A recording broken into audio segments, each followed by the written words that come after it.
while back now, I appeared on the Waving the Red Flag podcast. Shout out to them. And we had a little laugh, a little jokey joke about the fact that you can often tell whether or not a black man prefers white women by the way he cuts his hair. And niggas was mad. They was really upset about this. Even today, you go to the comment section of that video, and that's one of the most watched videos on their channel, and you'll see folks in the comment section copping pleas and getting really mad about, oh, these jokes are anti-miscegenation and black separatism, and it's, I'm sorry. I understand if you look at my hairline right now, especially I'm a good month past due for a retwist, it may seem like a joke I shouldn't be able to make.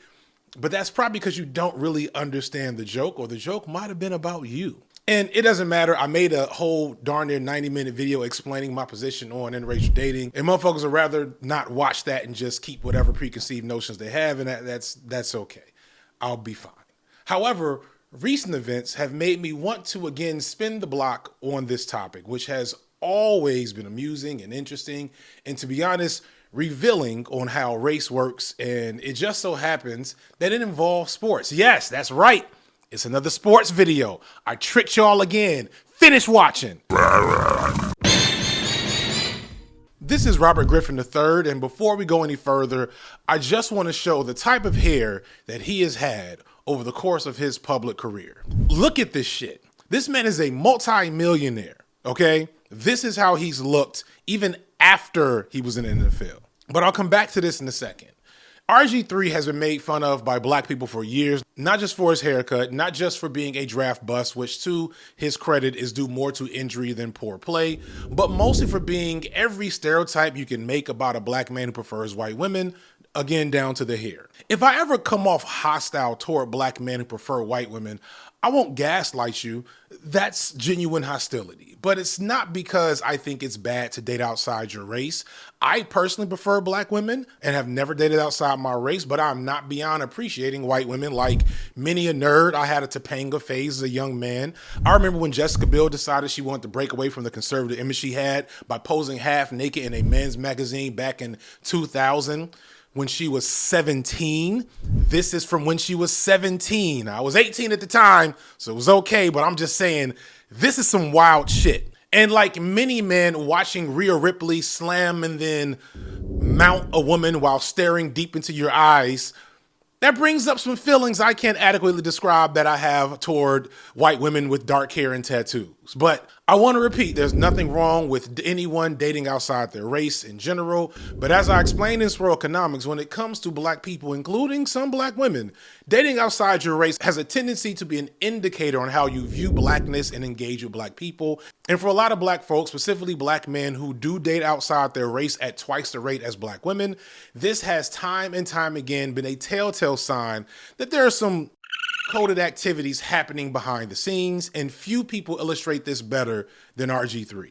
The thing that I noticed that many black men who are with white women who have sense will also tell you is that so many black men, and again, yes, some black women, see the fact that they have been chosen by a white person as a badge of honor, as some type of accolade or proof of their innate value as a person, or to be blunt, in their minds, it puts them above other black people who are not with a white person or any non-black person. And this is indicative of a lot of anti-black attitudes or RG3. There's often this innate desire, and this happens a lot with black men, to not just be with their white girl and be happy about it, but to champion this as if they won some type of award, and more conspicuously, to constantly use this as a cudgel to attack black women with. Also with guys like RG3, he tends to land on any issue regarding race much further apart from the rest of black people, and he fetishizes his white wife publicly in gross and cringy ways. He has been called out on this numerous times, where no one will literally be thinking about him or talking about him, and he will find a way to get people to pay attention to the fact that his wife is white in cringe and gross ways. And the reason why this comes up is a response that he had to an overblown controversy regarding Angel Reese and Caitlin Clark, two rising stars in the WNBA, after Clark hard fouled Reese at a game recently, and Reese reacted the exact same way that many basketball players have reacted under the circumstances. For years now, ever since Angel Reese mocked Caitlin Clark in the NCAA Women's Championship, she has been targeted as a villain for misogynists and racists alike, including some black men. Many in the media, like RG3, have shown their willingness to publicly attack her for doing normal shit that an athlete or a woman might do, like dressing sexy, being confident, or competitive.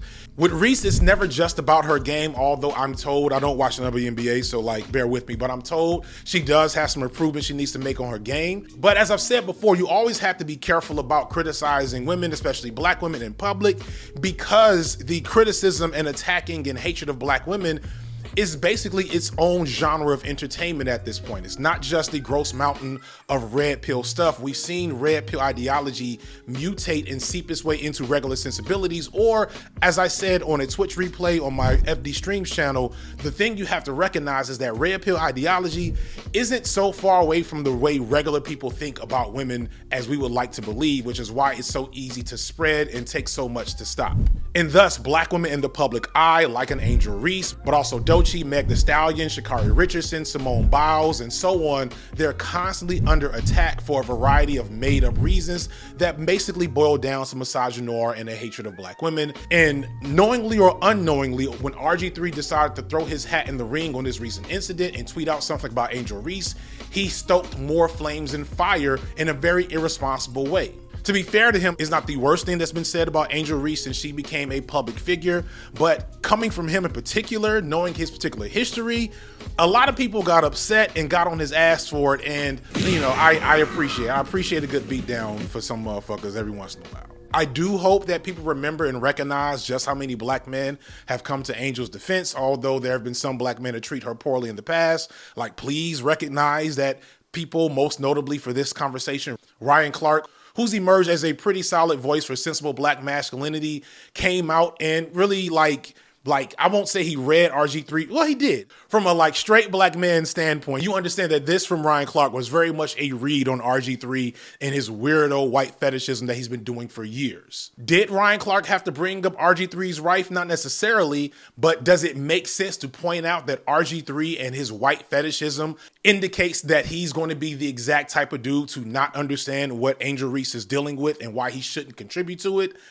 I think that's a very solid point. And I think it's bullshit that RG3, again, a man who has constantly fetishized his own wife in public without provocation, tries to play the don't bring families into it role in this situation to deflect from the fact that he had an awful take that he was being called out for. This type of behavior is typical of a certain type of black man who make the fact that they don't date black women half their personality. You see it a lot in the manosphere today with figures like Fresh and Fit. Someone like Kanye West has never been very specific about his hatred toward black women, but it's easy to read between the lines. And on the black woman side of things, you have people like Candace Owens, who clearly has a hard-on for denigrating black men who don't fit a certain image to her. Or going back to the sports world, you have women like Sage Steele, who actively came to RG3's defense, unsurprisingly, to defend him from attacking a black person in general. This is what are here for. This is, again, not everyone with a white or non-black spouse or even with a bad haircut. But it is some motherfuckers, maybe even too many, maybe even the majority. I don't know, I won't say that, because it's also important to keep in mind that for men like RG3, as I said in this Economics video, there is a hyper focus on them because they play into black stereotypes for attention, and you end up seeing them and their bullshit more than you see anything else. And it becomes emblematic of the whole when maybe it's not. This is why there's some people who genuinely think that black men as a whole date outside their race more than they date black women, which statistically isn't even close. Again, I talked about this in Swirl Economics. I don't want to get back into it, but I just want to make sure that's clear.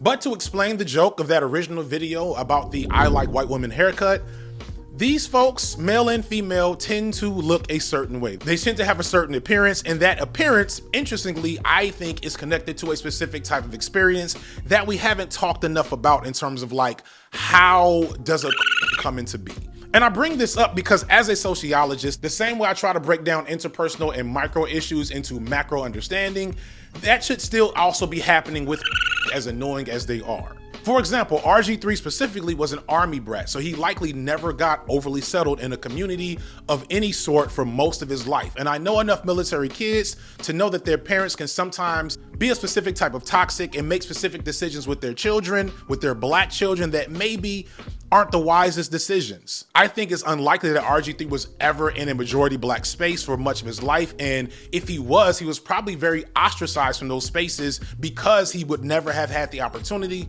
to learn the mores and tropes and norms of a black space, which can be very complicated. And to be fair, black people can be very rigid and unforgiving about how you conduct yourself when you're in a black space, very quick to push you out of that space because you might be perceived as a liability or a threat. Say all this to say that RG3's experience among black people might have been a traumatic experience. But I want to be clear, this is not unique to him. This is something that a lot of black folks have, and they get over it. They figure things out, they move on, and some become Candace Owens or the guys from Fresh and Fit.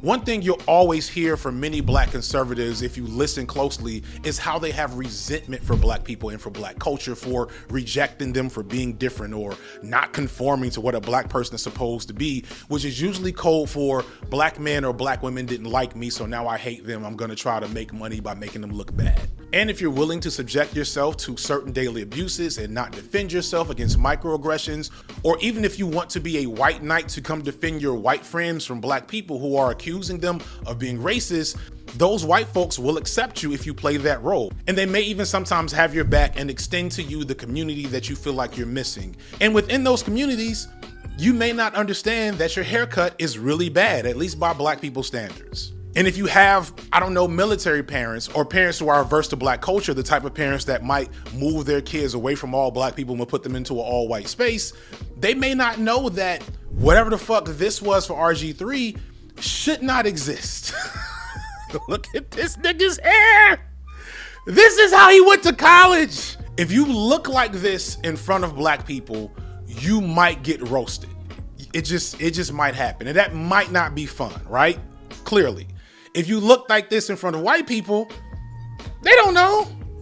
They have no idea whether or not this is a good black haircut or not. They think all our hair looks bad or interesting, which is why they want to touch it. Just a whole other set of fucking problems. So you could look like an escaped slave or have a hard, stringy synthetic wig and walk up to your favorite white guy or white girl and they won't think you're ridiculous. They'll accept you. You know, that's what the term hard wig, soft life comes from, but I'm getting into the weeds. So what I'm saying is, I imagine for a kid like RG3, who clearly never learned to get his hair done by black people up until recently, he probably got made fun of for looking like this. And you can tell he wears that resentment in the way he engages with not just his blackness, but blackness around him.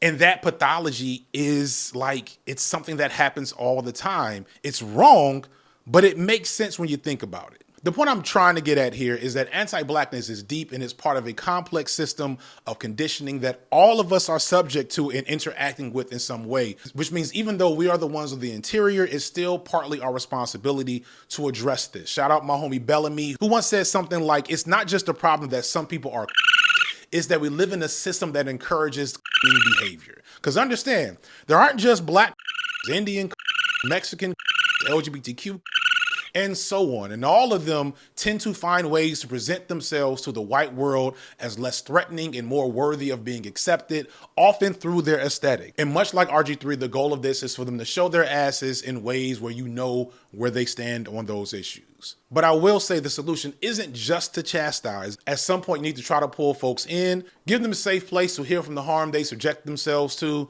But that's not everyone's job, not everyone's good at it. And I know from experience, it doesn't always work, but that's maybe something for later. If you're new to my content, this may be the first time you're hearing that I have a background in sociology. And one thing I realized in my graduate studies is that the weird byproduct of so much of academia, even in race scholarship being white ran and white centered, is that the subject is always everyone else but them.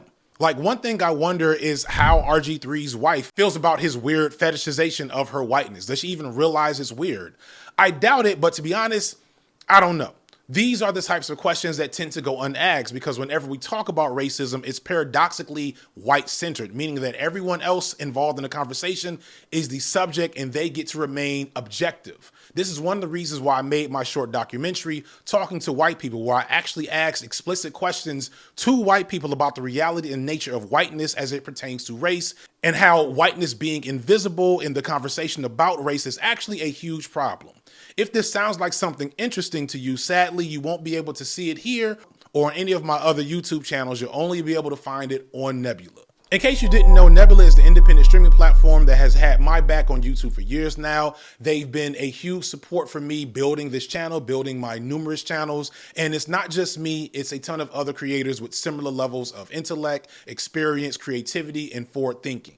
I'd argue that we're probably some of the best people on the platform in general. And because we're so good, Nebula has actually transformed itself from being just a space where we get to put our stuff to being an independent media studio. A lot of us are behind the scenes working and developing full-fledged documentary series like Tom Nicholas's documentary Boomers, which looks at the effect of an aging population on the world, as well as other people with short films, travel series, even cinematic podcasts. And so it's not just my original, it's so many more things that you can get when you sign up for Nebula. My ultimate goal is to turn Talking to White People into something bigger and more depth, maybe even a full-on series. I had a lot of fun with this short version, but there's way more to engage with here, but I can only do it if you support me on Nebula. Nebula is not owned by Google or any other big tech company. Everything we make is produced in-house and funded directly through support from viewers. This is why you're seeing this ad, because we need you to continue to help us make our creations come to life. So if you want to do that, follow the link in the description or follow the QR code on the screen. And you can sign up for a full year of Nebula for 40% off.